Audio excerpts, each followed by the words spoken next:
Good afternoon, everyone. It's David Schlotthauer here in the Home Weather Office for Sunday, September the 3rd, 2023. In today's urgent update, we are keeping an eye on Invest 95L as this has now the potential becoming our next hurricane, potentially a major hurricane on approach to the greater and lesser Antilles in the Eastern Caribbean, perhaps into the southwestern Atlantic, and then eventually could this impact the Bahamas and Florida or even Bermuda? We're going to break down all those details in today's update. So to start off things, here's a look at the very latest 7-day graphical tropical weather outlook provided by the National Hurricane Center. There will be a link in the description below this video leading to their home webpage where you could actually find this graphic. So we are really concerned about Invest 95L as this is going to be a big deal, perhaps to the southwestern Atlantic, maybe even into the Caribbean. We shall see about this, but I'm going to read this text. This is very important. So showers and thunderstorms associated with a tropical wave located several hundred miles southwest of the Cabo Verde Islands have become better organized since yesterday. Environmental conditions are forecast to be conducive for further development, and this system is expected to become a tropical depression around midweek. Additional strengthening is likely late this week while the system moves westward to the west-northwest at 15 to 20 miles an hour over the central and western portions of the tropical Atlantic. So there is now a 90% chance. That's a very high likelihood, folks. This is not one of those systems where, oh, it's going to just be 90% and it's not going to develop. I think this one, by all model guidance that you're about to see, has the potential of becoming our next troublemaker. And when I mean troublemaker, I mean this could really cause impacts. More on that in a second, but 90% chance, that is a fairly exceptionally high chance for this to actually develop into something pretty significant. So here's a look at the tropical or IR satellite imagery provided by tropicaltidbits.com. There will also be a link in the description leading to that page also. So this is what we really are interested in. Everyone living on these islands, even in portions of the Dominican Republic, not necessarily is it going to directly impact you, but there could be still some wobbles to the south and to the north with the guidance that I'm showing you here, and including for perhaps the Bahamas and eventually Florida. But it's this little guy, now little, sure enough, will it become a monster within the next 7 days or so? And there's a lot of backup or concrete evidence that that's going to be the case. So looking at the latest ECMWF, this is the 850 millibar cyclonic vorticity map, and I did a really good job at explaining things without much confusion, but I want to even clarify what we're looking at here for few of you or many of you that are new that watched yesterday's video. So see these barbs here? I'm going to even zoom in here so you all can see. These barbs indicate which way the wind is coming from. So when you see barbs that are shaped like this, that means the wind is blowing in out of the northeasterly direction. Okay, so barb out and then a little flag with that. And then this would be like, this would be a north wind and an east wind. So hopefully that clarifies things with how to read the wind barbs. I wish there was arrows pointing to where the wind is blowing from, but that's just how Levi Cowan kind of modeled this and kind of coded it for all of us. So that's the best I can show you as far as the wind barbs. I know they're, but it's nice to learn something new. And of course, this is vorticity. So these color areas on the map indicate how much spin there is in the atmosphere. Vorticity, of course, the atmosphere is a fluid form, so we get spin, we get vorticity like water does, right? If you basically, if you drain your bathtub or anything, you'll see a whirlpool. That's vorticity. Another way to look at this is looking through the atmosphere at 850 millibars, showing you that. So what we're looking for is something that looks like this, and this is going to be it right here. And while it doesn't look like a whole lot on the European model, for sure enough, this is going to be a big deal. Let's put this forward. This is, by the way, for Sunday night into Monday morning, September the 4th, 2023. Again, I want to clarify things. Let's go forward now into day 3. This is for Wednesday morning, September the 6th, 2023. And yeah, look at this. This is developing. This is very likely. We also got to watch what else comes off of Africa. Now, this one doesn't look to really cause any problems. And to clarify that, that is this area right here, that 30% in the next 7 days. And so that's this area that we are seeing on the euro. Now let's go to day 5 here. So let's go all the way to that period in time. This is for Friday morning to early Friday afternoon, September the 8th. And that, my guys, on the vorticity map is a signature of a powerful hurricane on the euro. Wait until you see our HWRF and HAVS A models, including a few others that we have to look at, because they're all indicating that this has the potential of definitely becoming a major hurricane. And I don't care if I'm hyping this up or not. I think there's enough guidance to really specify that this has that ceiling potential. All right, so this is day 5, day 6, day 7. Right here, it gets very close to these islands. And let me zoom in so you all can actually see that. So it's right here. Nice bundled up energy of spin. Now, while this doesn't hit the islands on this model, it doesn't mean that you should just cancel your preparations, okay? This is, again, raw model guidance, and we cannot always trust one model right now. This could still trend further south. This could still trend further north, trend faster to the west, trend slower to the east. We just don't know yet. But I want to make sure you all are prepared.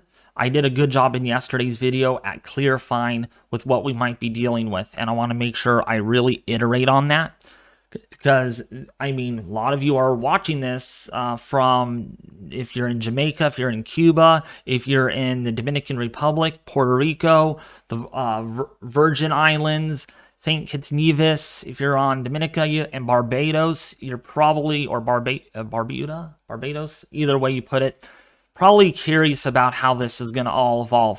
Right now, the further south you go on these islands near the Caribbean, the lesser chance you're going to get an impact. All right, it's very rare for systems to ride this low this time of the year, so it's going to be in this general window that we're really going to have to watch for a potential highly impactful tropical storm, hurricane, or major hurricane. And then after that, let's go out to, this is 10 days out, almost 10 days. You can see here a very powerful hurricane, maybe a category 3 hurricane with winds up to 115 plus miles an hour. And again, that could be generous given the latest hurricane models that we have that indicate that this could really stretch for a category 4. And ready for it? I'm not trying to hype up. Maybe a Cat 5 hurricane. You just heard it out of my mouth. There could be the ceiling that this could reach Cat 5 intensity, which is highly unlikely since only a couple of models indicate it, but there is your ceiling. Now, looking at the HWRF model, this is a hurricane specialized model. Okay, this gives us a better scope of things of how strong could this actually get, regardless of the global models. And just to kind of iterate, global models like the GFS, the Canadian, the Icon, and the Euro do not see this storm as good versus, say, the hurricane models like the HWRF, HMON, HAVS A, HAVS B. You'll see all of those in today's video so we can compare and kind of dial really deep into, again, the ceiling of the system. So what you're looking at here is the deep layer moisture plot. This is at 700 millibars. That's 10,000 feet in the atmosphere, all the way up to 300 millibars, which is roughly about 32,000 feet above the surface. So this is looking at the deep layer. Of course, the atmosphere is 3D or is 3-dimensional. So one layer, we just cannot look at that. So this plot is showing us an average based amount of moisture in the atmosphere. Same principle though, we got the isobars, which is the lines of equal pressure that's at the surface.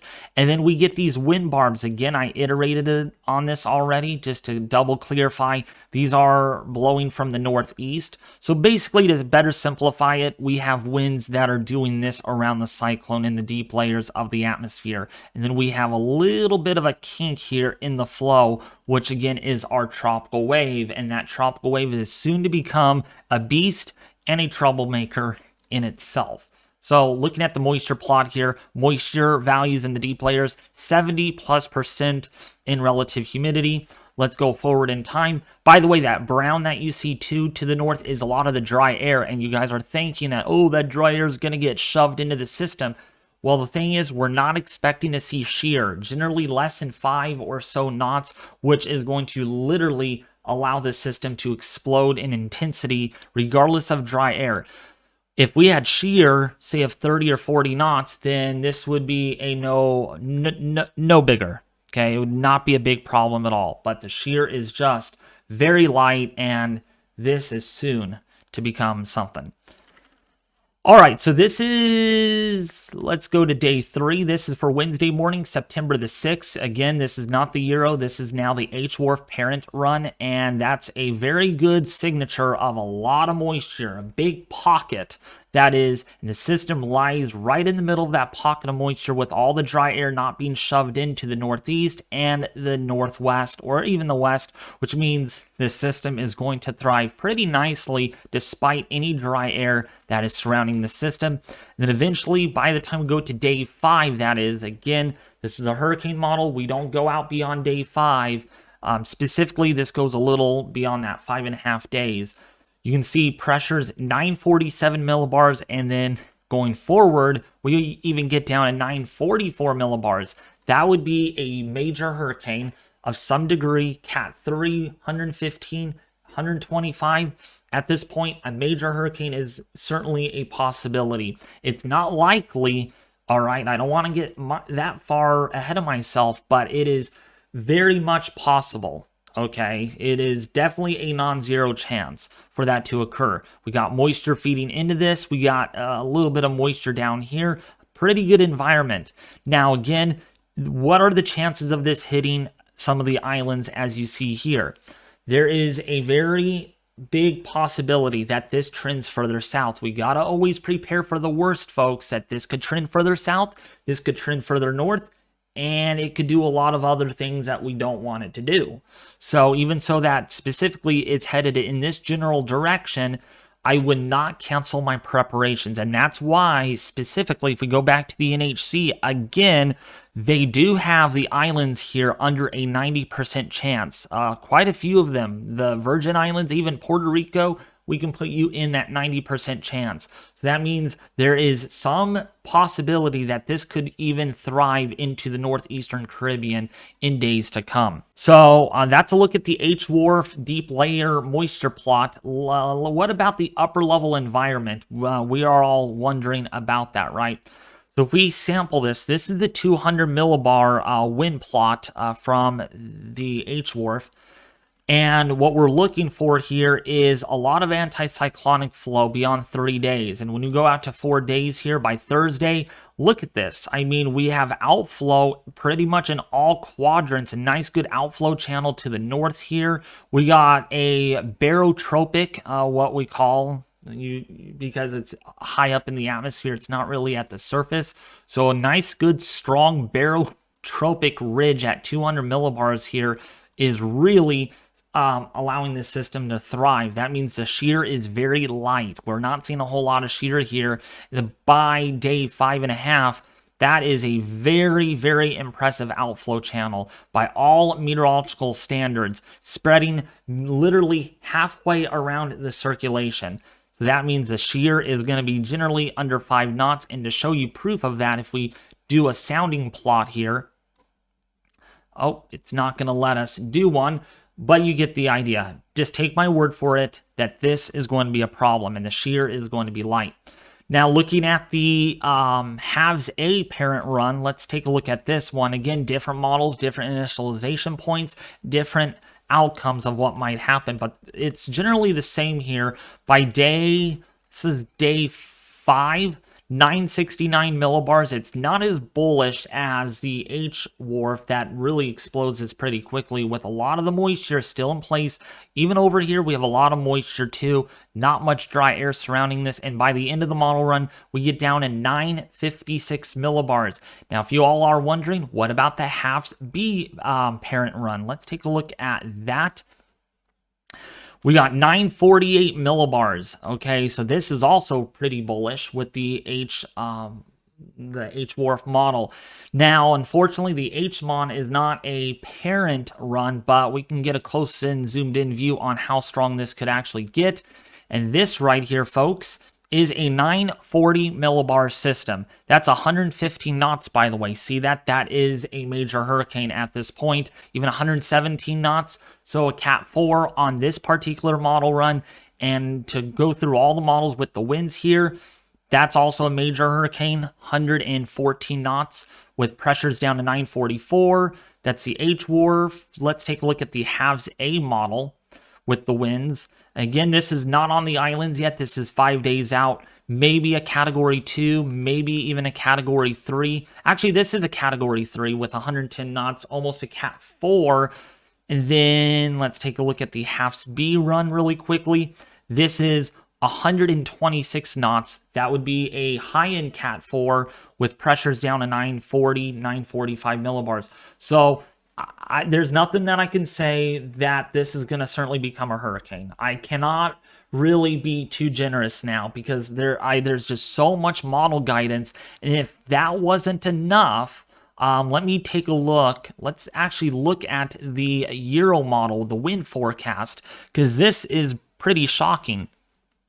Okay, and then we'll get to the rest of this and looking at the other plots. Okay, not that. Let's take a look here at the Atlantic. Let's take a look at the Central and look at these winds here.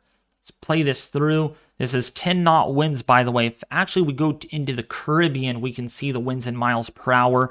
119 miles an hour, 110, 124 miles an hour. So that is, again, a Cat 3 hurricane and getting close to a Cat 4. So even the Euro is seeing this of becoming a major hurricane. So, I mean, if that wasn't good enough, I don't know what to say. I terribly feel bad for you if you can't trust this forecast because I'm providing as realistic, honest information as we can possibly can.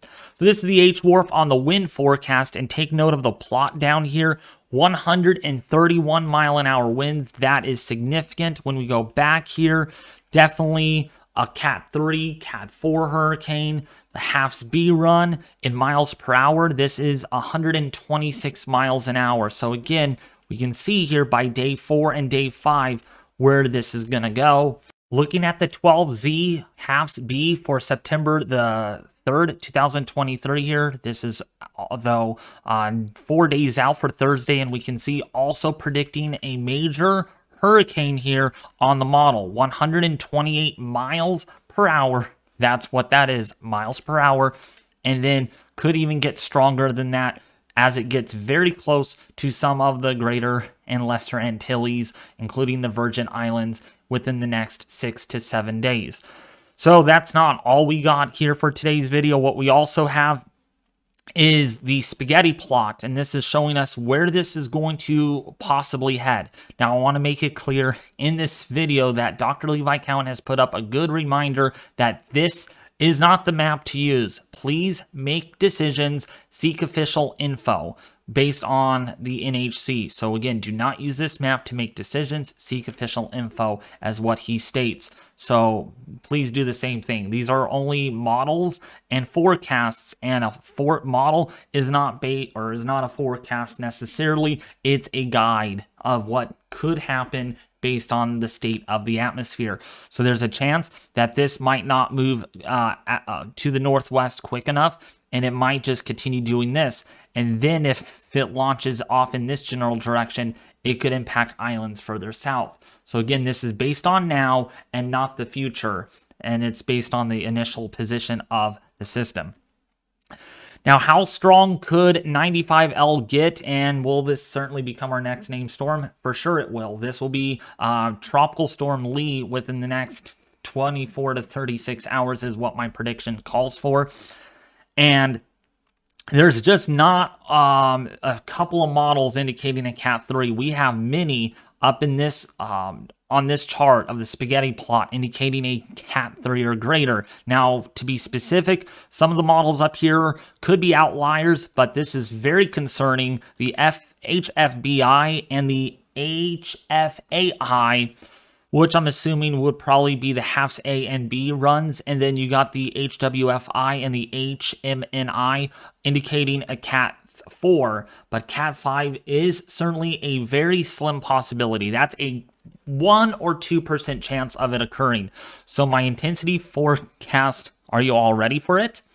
This is my forecast right now, and I do forecast that this will become certainly a Category 2 within 5 days, and I'm not quite comfortable yet calling this that this will as in it's going to happen, become a major hurricane. I'm going to stay just on the low end of the scale, but certainly a hurricane is expected with Lee within the next 4 to 6 days. Even so, the NHC has a 90% chance. I think it's going to happen. So here's a look at the ensemble forecast from the Euro. And I always like using this. So this is the 12Z output for September the 3rd, 2023. And here is a lot of the clustering that we're looking for. At this point, this would be certainly a strong tropical storm or low-grade hurricane. This is 5 days out. When we look at, say, day 5, this is day 7 and day 8. Look what we got here. Potentially a major hurricane. All those reds and pinks indicate a major hurricane is possible. Winds greater than 100 knots, that is. So there's a lot of guidance suggesting that. And then by day 10, look at this. There's a big spread here, and I want to remind you all that, yes, there are a few members here still approaching the Bahamas. There's a couple of members that approach the Virgin Islands, so there is still a possibility that you all could still get impacted by this. Even so, our operational models do not necessarily indicate a landfall. The ensembles, however, do, and that's why do not reverse your preparations right now at the moment. Please do not, because it's better to be safer than to be sorry. Okay, have you ever heard of that term? You know, it's better to be safer than to be sorry when you're going to the grocery store. It's good to bring more money than you don't to buy a grocery or buy a little bit of food, because it's better to have more, so that way you're not broke on money. That's just a little analogy. All right, I really hope this clarified everything. I want to just overview of what we talked about. If I can find the right, there we go. So I want to clarify this or do an overview that, again, we are really watching Invest 95L that has huge potential becoming a hurricane. That will be Lee on our list of named storms. And there is, again, that threat to the lesser Antilles, greater Antilles, including for perhaps the Dominican Republic, Puerto Rico, and might still keep the threats going, though. Stay up to date on my YouTube channel as you are in the Bahamas.